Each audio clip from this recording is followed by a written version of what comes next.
الحمد لله رب العالمين والعاقبة للمتقين والصلاة والسلام على أشرف الأنبياء والمرسلين سيدنا ونبينا وحبيبنا وشفيعنا وسندنا ومأوانا وملجانا محمد وآله وأصحابه وأزواجه وذرياته. بسم الله الرحمن الرحيم.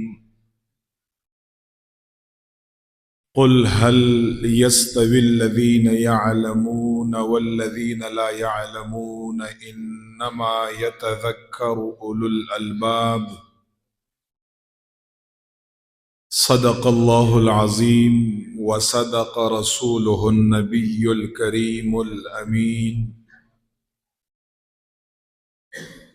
ونحن على ذلك لمن الشاهدين والشاكرين والمطمئنين، والحمد لله رب العالمين.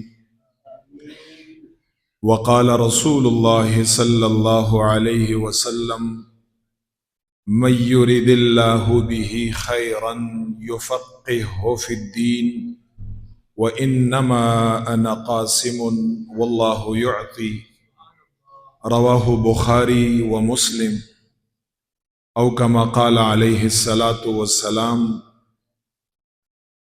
إن الله وملائكته يصلون على النبي يا أيها الذين آمنوا صلوا عليه وسلموا تسليما. درود پاک ہوئے. اللهم صل على سيدنا محمد وعلى آل سيدنا محمد صلاة دائمة مقبولة تؤدي بها عنا حقه العظيم.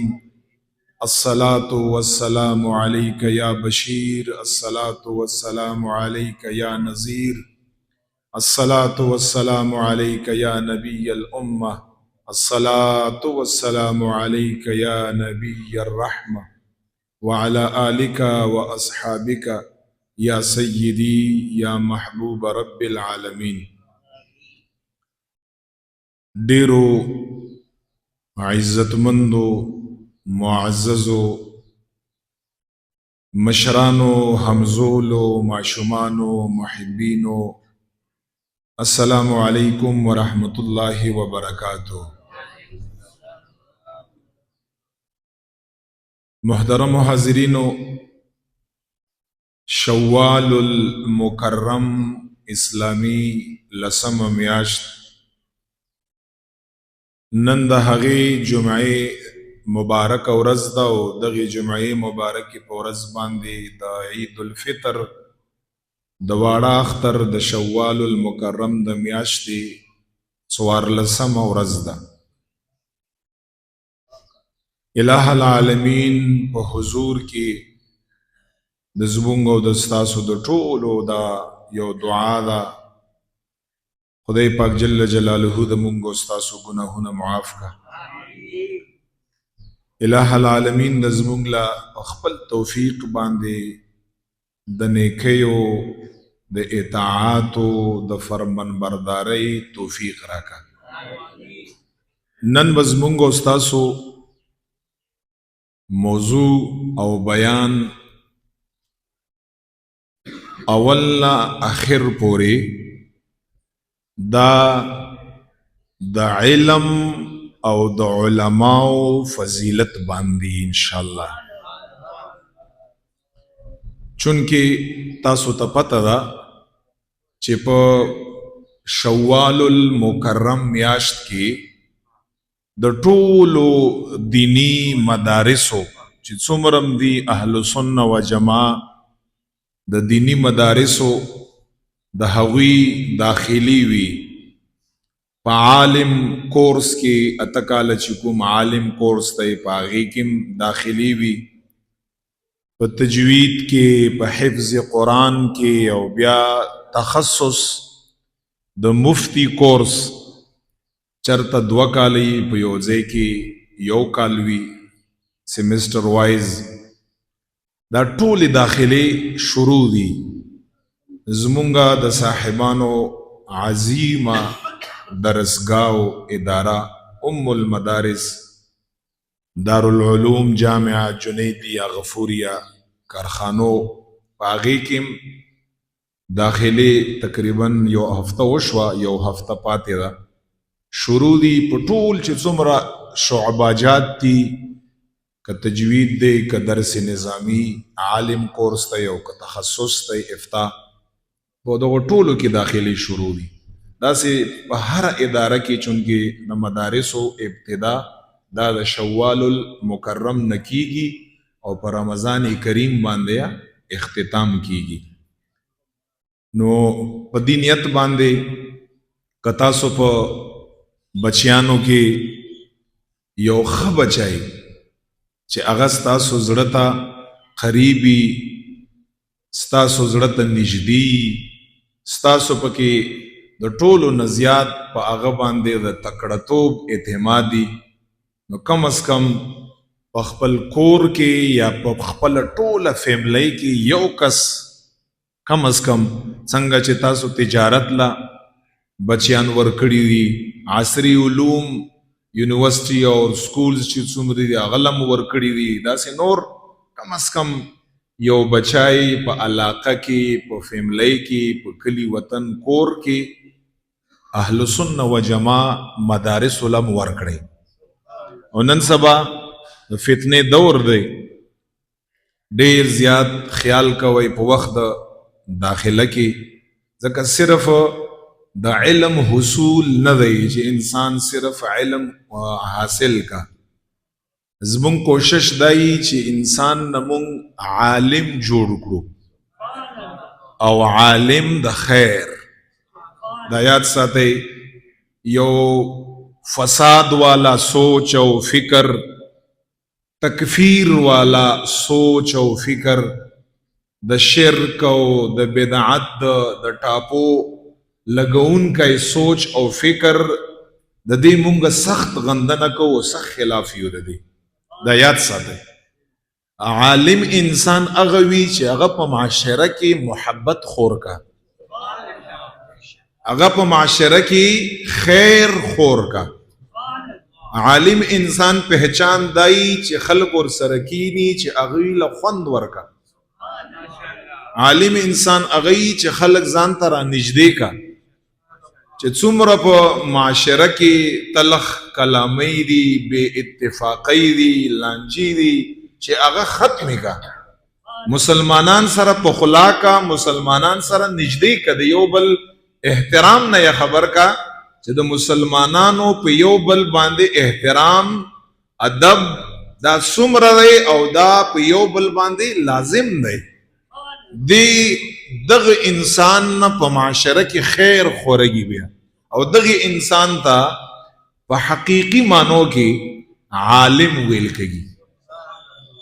که په یو سړی کې سل خامي او یو کمال وی، نو عالم آغی چې د انسان سل خامو ته اونګوري، خو د انسان یو کمال ته وګوري او په هغه یو کمال باندې خپل ځان ته رانږدې کا. دې ته عالم ویل کېږي. حضور مبارک با صلی الله علیه وسلم با په مجلس او صحبت کې ابو جهل لمزه ورکاو، ابم ځان سره کېناو، ابو لهب بیم ځان سره کېناوه، عتبه او شیبه او ولید او امیه ابن خلف، دغه خلک هم ځان سره کېنولي چې هغه نن قرآني کافران دي. الله په قرآن کې هغوی سخت وعید او عذاب بیان کړی، حضور مبارک علیه الصلاۃ والسلام په خپل زندګۍ کې هغوی ځان سره کېنولي دي. هغوی د سر نخپو پورې هغوی کفر او هغوی مردار او هغوی ګندو. دا مونږ علماو ته په دې کې یو میسج او پیغام دی چې انسان څومره ګندی، انسان څومره فاسق فاجری بدپلکی په غلطه لاري، هغې سره نفرت مکوه. یو چرته امید ترکیږي، امید هم چې دا انسان سمیدی شي، اراولا هغه ځان سره کېنوه، هغه ته په صحیح طریقه باندې دین وښایه. هدایت او ضلالت دا الہ العالمین په دست قدرت کې کېدای شي ستا په ناسته او په صحبت باندې الہ العالمین دغه انسان ته هدایت وکړه او په صراط مستقیم باندې روان کړه. دې ته عالم ویل کېږي. او چې په کوم ځای کې د منبر نه شر خورږي، بې اتفاقي خورږي، فتنې خورږي، فسادات خورږي، الله په ذات باندې قسم چې دا د حضور مبارک دینم نه دی او دا د حضور مبارک وارث هم نه دی. دا یاد دا خبره کوم طرف ته روانه ده؟ خلک څه کوي؟ په مسلمانانو باندې رحم نشته په دغو خلکو کې. مونږ هیڅ خلاف دا فلان دی او دا دی او ټاپی دی او فتوی دی او مسلمان ځان نه لري کوو او نفرت نعوذ بالله خلق خورئی او فتنه انگیز او شرپسند گفتگو او فلان کافر دی او فلان مشرک دی او فلان بدعتی دی او دا اسلام نه خارج دی او دا پکې داخل دی. حاشا وکالله، څوک کافر او څوک مسلمان دی دا د خدای پاک بندگان دي. دوی پوښا او د دوی اغلو عظیم رب پوښا په ورځ د قیامت باندې د خپل ایمان او د اسلام غم پکار دی چې زما او ستا خپل ایمان او اسلام خراب نشي او مونږ او تاسو د هغې څه وکړو؟ حفاظت وکړو. دې وجه نه صرف علم حصول نه دی، صحیح عقاید، ادب، احترام، صحیح عالم جوړېدل دا ډیر زور غواړي او دا ډیر کم افراد دي. ډیر کم افراد داسې وتا ته ملاوږي. نور خو په هر دویمه ګلۍ کې وتا ته یو مولانا صاحب او عالم صاحب موجودي، او چې د معاشرې په اتفاق او په محبت او په اتحاد باندې خبره کا، خلق ځان ته رانږدې کوي، خلکو له محبت ورکوي، خلکو له احترام ورکوي. دغه خلق به تاسو ته ډیر کم ملاوږي. نو دی وجه نه د دغه موضوع انتخاب ما وکړ چې دا د مدارسو د داخلو ابتدا ده. که څوک هم داسې کولی شي ښه خبره ده چې یو فرد اهل سنه و جماع ادارو له ورکه. ګورئ زه درته یو خبره کوم، قرآن مجید نه الہ العالمین که تاسو صرف په ناظره باندې خالی قرآن وایي، ځکه ورته وایم د قرآن علم یو ښه عالم دین نه حاصلول پکار دی. که تاسو په قرآن کریم کې وګورئ آیاتونه یو څو زار توایم، خدای پاک جل جلاله که یو شای معیار ګرځولی د خوالي د پاره، د نبوت د پاره، د ولایت د پاره، ډیر شیان به چې الله به هغه معیار ګرځولي، خو یو په هغې کې نمایا او ښکارا علم هم دی.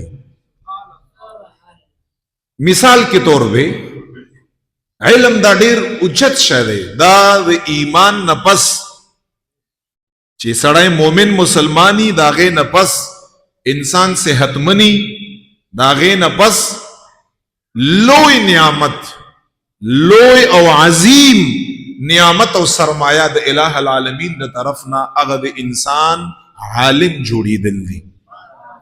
دینه لوی نیکبختی بل نشته. آدم علیہ الصلوۃ والسلام مونږه ابو البشر دی. زاغه نه ابتدا کوم، تاسو اول سپاره سورۃ بقره کې وګورئ چې کله آدم علیہ السلام مبارک الله پیدا کړ، نو د هغه نه پس الله فرمایي چې وعلم آدم الاسماء كلها ثم عرضهم على الملائکه فقال انبئوني باسماء هؤلاء ان کنتم صادقین. ګور الله څه فرمایي چې آدم علیہ السلام چې ما پیدا کړ، د ټولو نه اول آدم علیہ السلام مبارک لما علم ورکا، وعلم آدم الاسماء، علم مولا ورکا.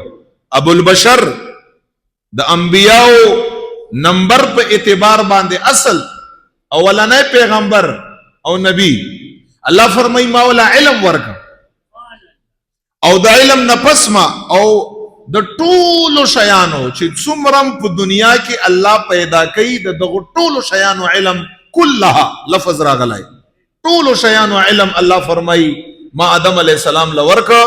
تفاسیر لیکلی تر دې پورې چې د کاسې او د چمچ او د دیگچی او د پلیټ او تر دا واړه واړه شیان چې دي د دې نمونه الله جل جلاله آدم علیہ السلام ته ښودلي.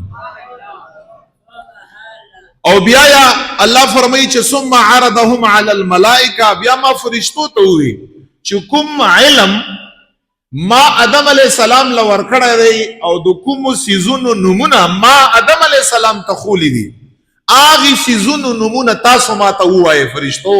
دا ټول سره فرشتي را یو ځای شي او چې کوم علم ما آدم علیہ السلام لور کړی دی په هغه علم باندې تاسو ما له خبر راکړئ.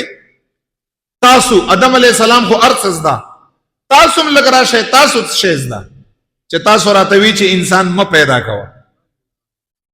فرشتو چې کله خدای پاک جل جلاله دا خبر واورېده چې الله ورته فرمایل چې تاسو آدم علیہ السلام پشان ته علم لرئ، نو که لرئ ووایئ دې ته څه وایي، دې ته څه وایي، دې ته څه وایي. نو لورته آدم علیہ السلام ته فرمایي دې ته څه وایي، نوم به ورته واخیست، دې ته څه وایي، نوم به ورته واخیست. آدم علیہ السلام له الله علم ورکړ. نو فرشتو ورته وویل چې کله دا خبره الله فرشتو ته وړاندې کړه، قالو سبحانك لا علم لنا الا ما علمتنا انك انت العليم الحكيم. خدای پاک مونږه تکرار وغیرہ نه کوو، بس مونږه اظهار کوو چې هغه علم مونږ سره نشته چې کوم علم تا آدم علیہ السلام له ورکړی. بیا چې کله داسې شو ډېرې وجې دي چې آدم علیہ السلام څه وګرځېده، مسجود الملائکه. مسجود الملائکه یعنی فرشتو سجدگاه، فرشتو ورته سجده وکړه. آدم علیہ السلام مسجود الملائکه دی، معنا یې د فرشتو ورته سجده کړي. نو چې کله هغه علم چې آدم علیہ السلام سره او دوی سره نو او کله دوی اظهار وکړي چې مونږ سره نشته، الہ العالمین ورته فرمایل چې علم تاسو سره نشته او آدم علیہ السلام سره شته. الله دا حکم دی چې آدم علیہ السلام سره د علم په وجه باندې نور یم ډیر وجوهات تو د سجدي، یو وجه علم مو، نو چې تاسو سره هغه علم نشته چې کوم آدم علیہ السلام سره ټول راشه زما په حکم باندې آدم علیہ السلام ته تعظیمی سجده ولګو. آدم علیہ السلام علم په وجه باندې څو ګرځیدا، مسجود الملائکه وګرځیدا. دا چې ملائکه فرشتو ته سجده وکړه یو وجه پاغي کې علم مو چې الله تعالی فرمایي چې مولا د هر شي علم ورکړو. علم دا ډېر فضیلت والا شی دی، دا ډېر چې خیر وي خیر. ځکه حضور مبارک دوه خبرې کړي، مشکات شریف حدیث دی. حضور مبارک فرمایي چې په خیرونو کې لوی خیر دام د علماو دی او په شرونو کې لوی شر دام د علماو دی. خبره بالکل واضحه ده چې خیر یم د ټولو نه لوی دی او شر یم د ټولو نه لوی دی. حضور مبارک فرمایي خیرهم خيار العلماء شرهم شرار العلماء. مشکات شریف حدیث دی. دی مقصد دا شو چې صرف د علم حصول نه دی، ته کوم علم حاصلې چې پاغه باندې ته خیر خور کړي، پاغه باندې ته شر وې، ته هغه باندې شر دفع کړي، ته پاغه باندې شر کټ کړي، ته پاغه باندې شر ختم کړي. دا سه علم به حاصلې، خیر والا علم به حاصلې. دا هغه فضیلت ته او دا انسان چې د خیر علم یا حاصل ک بیا په دې باندې دا انسان د حضور مبارک څخه ګرځي، وارث ګرځي. العلماء ورثه الانبیاء. دا د انبیاء غدا نشین دي. نن سبا به ډیر خلک د ډیرو خلکو غدا نشینی، ز فلان غدا نشینی مو، ز فلان خلیفہ ما. علماء کرام چې د خیر علم والی دا ډایرکټ د محبوب علیہ السلام مبارک په غدای باندې ناشتي او دا غدا نشین دي. چې کوم منصب د نبوت علم حضور مبارک پر خود ده، دا د هغه وارثان دي، دا د هغه غدا نشین دي. او چې د خیر علمائی، اتفاق علمائی، اتحاد علمائی، فتنه او فساد ختمون کی علمائی، چې څوک سره لري هغه نږدې کیدون کی علمائی، محبت خورون کی او اتفاق پیدا کون کی علمائی، دا په حقیقی مانو کې د محمد مصطفی علیہ السلام وارثان دي. دا غین بعد کته وګوري علم کمال او فضیلت، موسی علیہ الصلوۃ والسلام مبارک صاحب شریعت دی، صاحب تورات دی، نبی دی، رسول دی. خو تاسو وګورئ سورۃ کهف، تاسو مشهور سورۃ دی، حضر علیہ السلام د مبارک په نبوت کې او هغه کې اختلاف دی چې آیا دا نبی وو کنه هغه یو ځان له مسله. حضر علیہ الصلوۃ والسلام مبارک فرمایي وآتیناه من لدنا علما. الله فرمایي ما موسی علیہ السلام لم د شریعت او د تورات او ډیر علم ورکړاو. نبی د وخت نبی د زمانه ټولو نه لوی عالمي او الله فرمایي حضر علیہ السلام مبارک لما خاص علم ورکړاو لدنی علم. سو شو حالانکه موسی علیہ السلام ډیر لوی شخصیت ته او په الله باندې ډیر ګران دی او په قران کریم کې ډیر تذکرہ موجود ده. کلیم الله دی، الله ور سره خبرې کړي او چې دا علم خبر رااله دومره پاورفل سیز دی، دومره بهتر سیز دی، دومره کمال والا دی چې خدای پاک جل جلاله موسی علیہ الصلوۃ والسلام ته فرمایل فوجدا عبدا من عبادنا وآتیناه رحمتا وعلما. الله فرمای موسی علیہ السلام ته موسی علیہ السلام مبارک لاړ شه او په سین په غاړه باندې بداسه داسه یو شخصیت ورته ملاو شي، دا هغه نوم دی حضر علیہ السلام. لاړ شه او هغه سره د علم د حصول د پاره وخت تیر کړه. موسی علیہ السلام صاحب تورات او شریعت ته الله فرمای وجداوا چې حضر علیہ السلام مبارک له الله تعالی یو خاص قسم علم ورکړاو چې الله تعالی په خپل خوخه باندې هغه علم موسی علیہ السلام مبارک له نو ورکړای. حالانکه موسی علیہ السلام په مرتبه کې په کمال کې پر رسالت کې په نبوت کې په دغه ټولو خبرو کې موسی علیہ السلام د حضر علیہ السلام نه بهتر او افضل صاحب کتاب او شریعت دی. بنی اسرائیل یو لوی جلیل القدر پیغمبر دی، خو حضر علیہ السلام مبارک سره یو خاص علم په بنیاد باندې چې هغه سره علم او یو خاص علم چې هغه ته ویل کېږي علم لدنی الله د طرفنا. موسی علیہ السلام تم الله فرمایل چلاړ شه تا شان او شوکت ارڅ په خپل ځای باندې ولر شه. حضر علیہ السلام مبارک نه هغه خاص علم زدکړه، شاګردی وکړه، طالب علمي ور سره وکړه، حصول د علم تر نه وکړه چې څه شرایط دي هغه شرایط ور سره ومنه ولر شه او داغه په علم کې پیروکاری وکړه. موسی علیہ الصلوۃ والسلام مبارک راغی او حضر علیہ الصلوۃ والسلام مبارک نه حصول د علم دومره کمالی شي. موسی علیہ السلام مبارک غوند صاحب شریعت ته الله فرمایي چې هغه خاص علم حضر علیہ السلام سره موجود دی، لاړ شه هغه خاص علم حضر علیہ السلام نه حاصل. وسورۃ النمل کې الله فرمایي ولقد آتینا داود وسليمان علما وقال الحمد لله الذي فضلنا على كثير من عباده المؤمنين. څومره لوی بادشاہي و د سليمان علیہ السلام، دا هغه والد سے داود علیہ السلام دواړه د وخت پیغمبر. الله یا بادشاہت نه یادی، مال او دولت او جاه او جلاو. په دې آیات کې خدای پاک جل جلاله څه فرمایي؟ د دوی دواړو قصه کا الله فرمایي ولقد آتینا داود و سليمان علما. اے خلق واوري ما داود علیہ السلام او سليمان علیہ السلام له هر څه ور کړیو، ډیر ما ور کړیو چې حکم خاص شی ما ور کړو دغه دواړو له الله فرمایي ما دواړو له علم ور کړایو.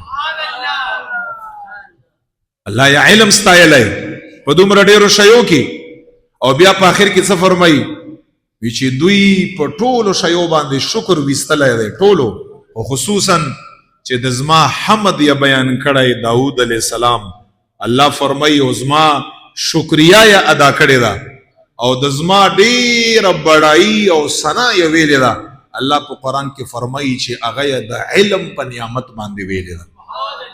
قران کې الله څه فرمایي وقال الحمد لله الذي دغه دواړو وی چې خدای پاک استا شکر. داود علیہ السلام مو وی، سليمان علیہ السلام مو وی، ولی استا شکر فضلنا على كثير من عباده المؤمنين.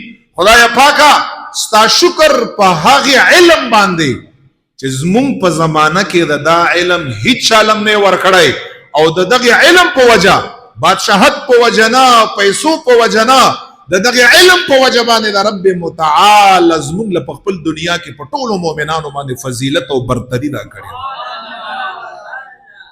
نو برتری په ټولو مؤمنانو باندې چې د برتری اقرار داود علیہ السلام او سليمان علیہ السلام کړی دی، هغه د ملکی د بادشاہت او د دوی دواړو مشر کېدل او سهولتونه هغه د وجننی ویلي علم خدای دا کوم علم یا الله جل جلاله چې تا مونږ لرا کړی دی او دغه علم په وجه باندې د مونږ په دغه ټولو مؤمنانو بندگانو باندې غوړه کړی یو خدای پاک مونږ په دغه علم باندې دستا حمد او ثنا وایو.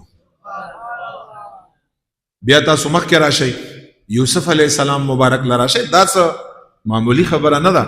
علما فرمایي چې هیڅ هم نه ده شل کړی چې نیک عالمی د خیر د شل کړی ده د پوره کړی چاته چې د خیر علم ملاو دی دته هر یو نعمت ملاو دی چې انسان پوي هغه سره. یوسف علیه السلام مبارک لراشئ په مصر کې قحط راغی د یعقوب علیه السلام بچای عظیم پیغمبر څومره مشکلات او تکلیفونه یې تیر کړل او بیا خدای پاک جل جلاله د مصر د بازار نه خرج شو د عزیز مصر بادشاہ د مصر دربار لراغی ناجائز تهمت په ولګي د جیل لاړ سوکاله په جیل کې تیر کړه خدای پاک جل جلاله راوست اول یې وزیر خزانه او بیا یې د مصر بادشاہ وګرځاوه کدا وزیر خزانه ګرځیدلای د مصر او کدا مصر بادشاہ ګرځیدلای قران کریم پاغه باندې گواه دی چې خدای پاک دا دواړه منصبونه یوسف علیه السلام مبارک له د علم د وجنه ور کړی. تاسو وګورئ سورۃ یوسف کې د خپل سفر مې مبارک قال اجعلني خزائن الارض اني حفيظ عليم. کله چې د دربار لراغی او د بادشاہ د خوب تعبیر یې ورک چې ستا په ملک باندې بچی د قحط راځي او د قحط نه پس به بیا خوشحالي راځي. د قحط په زمانہ کې به ته د خپل ملک څنګه سنبالي د هغې ډیسپلین ټایم ټیبل دا به ته څنګه جوړې بادشاہ ته د دې پته نه وه. دا ستا خزانه چې ده خزانه دا به ته څنګه په حکمت باندې استعمالي چې کم نشي او د خپل قوم او رعیت دا هم چاته محتاج پاتې نشي. هغه ورته زه خو به دې نه پوهېږم دی ورته فرمایي ما وزیر خزانه کړی انی حفیظ علیم ما له خدای پاک دوه کمالات را کړي انی حفیظ علیم یو زه امانتګر یم زه بېجایه پیسو په هغې کې ګوتې نه وم حفاظت کوونکی یم او بل ځکه ما له دا وزارت را کړی چې ما له رب متعال علم را کړی ورته فرمایي. هماغه خبره ده تاسو سورت یوسف وګورئ که دا 7 کلو د قحط د زمانې نه مصر چا د دغه قحط نه ویستی دی هغه یوسف علیه السلام مبارک چې کوم هغه نبوت طاقت او علم الله ورکړو یوسف علیه السلام مبارک په هغه علم باندې مصر د 7 کالو د قحط سالۍ نه ویستلی دی. او بیا اخرنی مثالونه خو ډیر دي. کوم مثال اخرنی یو خبر ارته کومه سورت بقره کې دا د داود علیه السلام زمانه وه. خدای پاک جل جلاله د بنی اسرائیلو د دغه نبی نوم په قرآن کې نه اخیستی خو دومرې ویلي وقال لهم نبیهم ان الله قد بعث لكم طالوت ملکا وی چې الله فرمایي چې زما د انبیاو د بنی اسرائیلو نه یو نبی او هغه په زمانه کې د هغې زمانې چې کوم بادشاه دی ظاهري بادشاه چې ملک چلونکی هغه وفات شو هغه ختم شو. د دغه بنی اسرائیل سورت بقره کې ذکر دی چې کوم نبیو د دې په زمانه کې یو شپونکای چرواها ګډي بيزي به سره ولې عام انسان نه مالدارو نه پیسې نه بل داسې څه خبره. خدای پاک جل جلاله دغه نبی ته قرآن کریم یې دغه نبی ته وحی وکړه ځکه چې خامخا یو بادشاه ختم شي د بل بادشاه د ملک د چلولو د پاره د هغې تقرری هغه ضروري. خدای پاک جل او نوم یې څو طالوت د دغه بادشاه دغه صاحب دغه نبی ته خدای پاک وحی وکړه چې ستاسو په دغه ټول انسانانو کې زما د طرف نه بادشاهۍ دپاره انتخاب ما د طالوت کړی دی. ان الله قد بعث لكم طالوت ملک. خدای پاک د چا انتخاب کا الله فرمایي ما یې انتخاب کړی او دا څوک چرواها یو د ګډو بيزو سره اونکه انسانو نن سبا زما ستا په زمانه کې دغه انسان ته عام قتل شي کله چې دای بادشاہ د پاره نامینیټ کو د دنوم یا منتخب کو ټول خلق د بنی اسرائیل روچت شو مالدار او څیو فرمایل ان یکون له الملک د پاره بسنګ بادشاہتی د بسنګ بادشاہ جوړږي ولم یؤت ساعه من المال د سره خو پیسې نشتا نن سبا زمونږ استاد چې کوم معیار دی طالوت سره خو پیسې نشتا دا خو مالدار نه دی مونږ خو ډیر مالدار یو غریب چرواها شپونکای په دومره مالدارو باندې څنګه بادشاہت کړی شي د بادشاہ مونږ نه منو دارک خدای پاک جل جلاله آیات نازل ک ان الله اصطفى علیکم الله فرمای خبردار کچا خبر وکړه طالوت رب دې طرف نه پتا سو ټولو باندې بهتر دی الله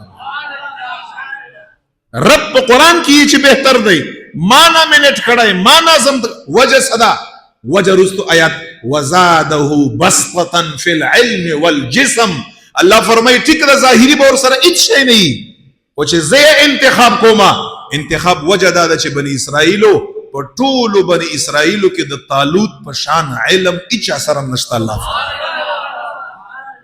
وجه څو ګرځیدا علم او ګرځیدا مشرانه د عمر نی مشرانه د علم نی مشر انسان یو عمر مشری سپینګره په خپل ځای محترم دی خو مشرانه دا د علم وی علم خدای پاک فرمایي او دویم نمبر کوالټي یې څه بیان کړی دا خدای پاک دوه شی نه خوښ کړی په انسان کې یو علم او بل ورته فرمایي باډیدار انسان دی زما دا جسم خسته پیدا کړی لوړ دنګ باډې والے انسان الله تعالی پیدا کدام یو نعمت ته حسن ندا د خایس نه چې انسان باډیداري ما تر مراد خېټه نه ده دا خېټه چې دا د حسن په هغه ډیرو قبائحو کې یو قبیح سیز دی حضور مبارک په ډیره بد شو خېټه باندې لږ کار وکړي چې دا لږ راوړه شي او دا کله راوړږي چې په درستخان باندې لږ لاس په خپل اختیار کې خلک روټۍ خوري خو لږ په طریقه باندې خوري خېټه غټه نه یادوم ډېر بدخکاري انسان ډېر بدخکاري انسان لوړ دنګ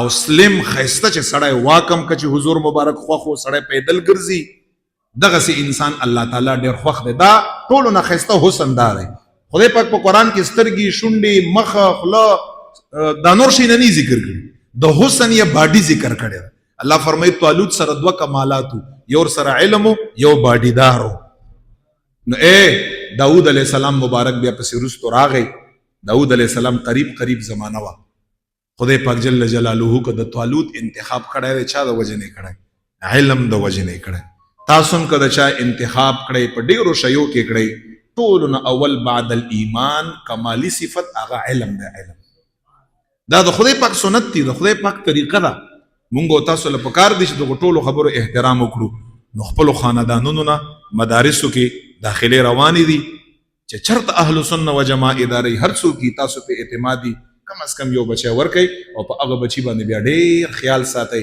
خرچه پې کوئ خیال یې ساتئ مونږ او تاسو خو بیا خفه کېږئ مه یو خبر رایاده شوه یو سړي ته چا ووي چې ستا څو بچي دي هغه ورته ووي چې زما 6 بچي دي وي چې ولې ستا 9 نه وي چې یو عالم دی نو مونږ څوک په بچو کې نه حسابوي یعنی خلک چې چا 9 بچي یو پکې عالمي څوک تر پوښتنه وکړو نو هغه ورته چې مونږ 6 بچي چې هغه تا خو وو چې یو مولا دی یعنی مونږ څوک خو دا خبره یاد ساتي دا خلک چې مونږ په دې شمار کې نه راولي ان شاء الله چې دا خو با عمل هی کنه او ورځ د قیامت په غلوی محشر کې تا ته د عالم او د مولا د شان پته بیا ولګي دا یاد ساتي حدیث ورته وایم د هر چا د شفاعت اندازه نبی علیہ السلام ذکر کړی دا لس شفاعت بکاو دومره شفاعت بکاو دومره یعنی لیمیټډ شفاعت د چا چې ان لیمیټډ شفاعت ته چې څومره چې کو دی کا هغه په مخلوقاتو کې د یاد لري د الله تعالی عالم انسان دی ابن ماجه حدیث دی تاسو ته پته ده چې عالم په سیم نمبر کې پورز د قیامت باندې شفاعت ته پاله راځي نبی علیہ السلام فرمایي یشفع یوم القیامه ثلاثه شفاعت بک پورز د قیامت باندې 3 جماعتونه څوک به کا انبیاء بشفاعت کا انبیاء نه پس هم ډیر گروه نورم موجود دي په دنیا کې حضور مبارک فرمایي دویم نمبر العلماء انبیاء پسې که څوک شفاعت کو حضور مبارک فرمایي علما بشفاعت ثم الشهداء دا غینه پس بیا شهداء کرام بشفاعت مرتبه ډیره لوی ده او چې با عملی خیر والا انسانی او دا اخرنه خبر ارتا یو حدیث روایت شو د ترمذی شریف حدیث دی. ابو امامه باهلی دا یا راوی دی راوی تاسو یې کتای شئ کتاب العلم په ترمذی کې چې حضور علیه الصلاۃ والسلام مبارک ته د دو کسانو ذکر ورته وشو. ورته فرمای یا رسول الله صلی الله علیه وسلم یو کس دی هغه عالم دی، بل کس دی هغه عابد دی، عبادت گزار دی، شپې قیام او سا یا رسول الله مبارک په دواړو کې څوک بهتر دی؟ ګوره دلته ته یو نقطه بیانوم. حضور مبارک ورته ډایرکټ داسې ویلې شو چې یا عابد بهتر دی او یا عالم بهتر دی، دا یې ورته ویلې شو. بس خبره ختم شوه. دا یې نه ورته ویلي. حضور مبارک په نورو الفاظو کې پوی کړی دی چې په دواړو کې څوک بهتر دی، عالم که عابد. حضور علیہ السلام فرمای فضل العالم اے صاحب واورا، دا چا چې سوال کړی دی چې څوک بهتر دی، حضور مبارک ورته فرمای جواب کې فضل العالم علی العابد کفضلی علی ادناکم. عجیبه جواب یې ورکړی، ته چې عالم بهتر دی که عابد بهتر دی؟ واورا ما داسې ویلی شو چې عالم بهتر دی، خو بیا ورته شان پته نه لګېدی چې څومره بهتر دی. اوس داسې جواب در کوم چې د شان پته ورته ولګي. حضور مبارک فرمایي عالم د عابد نه دومره بهتر دی لکه زه چې تاسو نه څومره بهتر یم. ورته فرمایي سوچ کو کفضلی لکه ازما فضیلت علی ادناکم پتاسو کې هغه کمتر کس چې دی، کمتر کس هغه لویم نه، زما پتاسو کې چې څنګه فضیلت دی په هغه کمتر باندې څومره لوی فضیلت دی د زما امام الانبیاء یو عالم با عمل پتاسو کې پټولو باندې دومره فضیلت دی. نبی علیہ السلام ترمذی حدیث. او بیا څورته فرمایي ان الله وملائکته، الله جل جلاله او د الله جل جلاله فرشتي حتى النمل في جحرها وحتى الحوت ليصلون على معلم الناس الخير. حضور مبارک سورت فرمائے واورا مخی زما واورا بشک اللہ تعالی داغ فرشتی میگیان په خپل سړو کې مایان په سمندرونو کې دغه ټول الله تعالی په دې باندې مامور کړی دي، په دې باندې پابند کړی دي چې زما عالم دین د پاره بتا سو ټول تر قیامت پورې د خیر دعاګانې غواړي. زما په امت کې عالم د پاره دغه ټول مامور کړی دي. ځکه حضور مبارک وی سی و فرمایل امام بهقی حدیث ته ګوره بزنسمن تر جوړ شي او ډاکټر تر نه جوړ شي او انجینیر تر نه جوړ شي او ټول خوي چې سړی ټول نور علی نور خبره ده، او چې دا څه حضور مبارک فرمایلی دی طرف ته مو ستاسو ذهن ودی نزي. حضور مبارک فرمایي صحابه ته فرمایي تاسو دنیا کې څه شی جوړیږي؟ زه درته وایم چې څه شی یو ته وایي چې څه شی جوړیږي ټیک ده، بس هغه ستا انتخاب دی. ته وایې بچی ته چې دا جوړ شه، او یو زما د محبوب علیه السلام انتخاب دی. زه درته وایم چې څه شی جوړ شي. اول نمبر ووایه راته یا رسول الله مبارک مونږ او زمونږ بچو نه څه شی جوړ شي؟ حضور مبارک فرمایي کن عالما، که جوړیږي عالم جوړ شه. بیا فرمایي چې که مکمل عالم نشي جوړېدی دویم لم او متعلما، یا د عالم نزد کوونکی جوړ شه، عالم شاګرد شه. بس عالم سره چې نسبت دا مه ختموه، یا عالم شه یا د عالم شاګرد شه، ګرځه را ګرځه او علم تر زده کوه. او که دام نشي کړی دنیا کې مشغولي حضور مبارک اسانه کړی ده. او مستمعا دریم نمبر خزه اوریدونکا یا شه اوریا.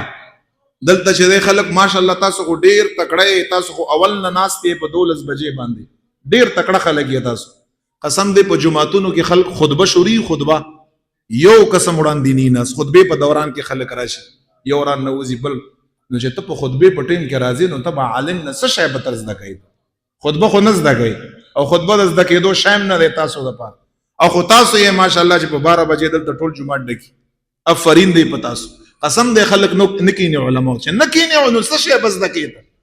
څنګه به اوري؟ خګاړي کې نه اوري، پکور کې نه اوري، بالمشافه برای راست نه اوري.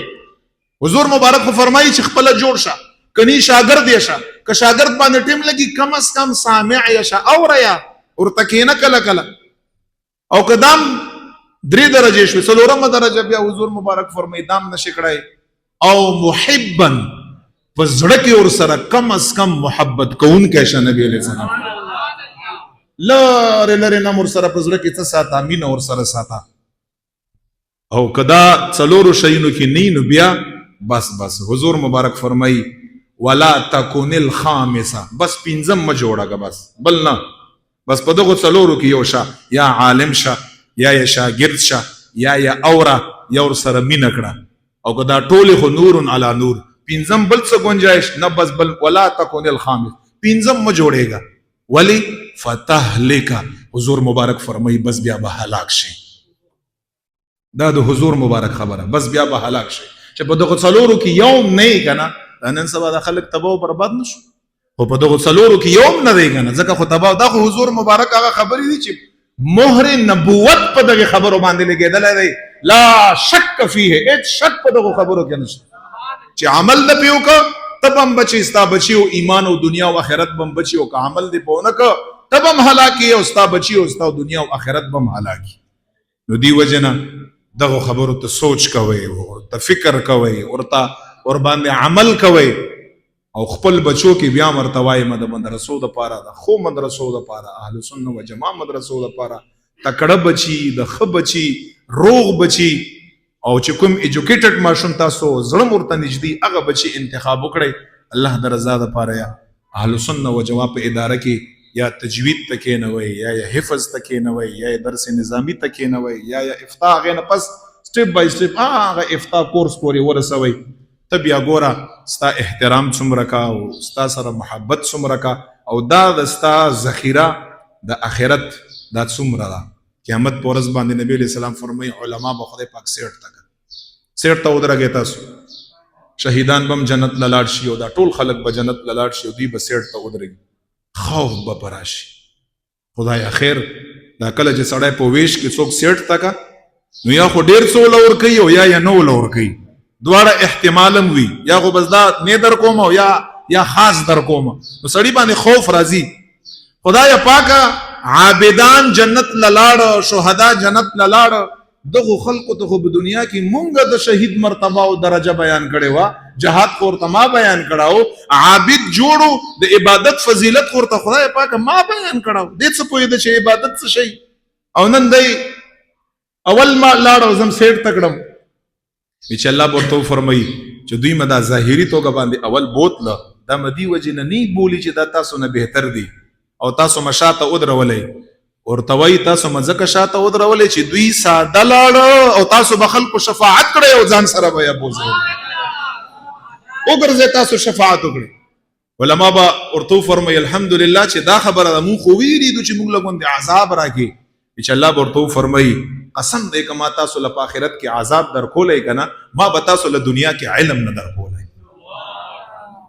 چې دا په دنیا کې مې علم درکا زما اراده دنیا نه دا و چې کوم په خپل علم باندې عملم کوي عمل شرط دی زما دنیا نه دا اراده و چې دغه انسان لبز په ورځ د قیامت باندې عذاب نه ورکوم نو علما چې کوم خیر خورون کی خدای پاک زموږ خیر خورون کی جوړ کا الہ العالمین دا مونږ تاسو له توفیق راکړه چې خپل بچي اهل سنت و جماعت مدارس له ور کړو علما یې کړو او خیر سپورټ کړو په هر لحاظ باندې سپورټ کړو واخر دعوانا ان الحمد لله رب العالمین ټول یو کرته حضور مبارک باندې درود پاک وو اللهم صل علی سیدنا محمد و آله و عطرته بعدد كل معلوم لك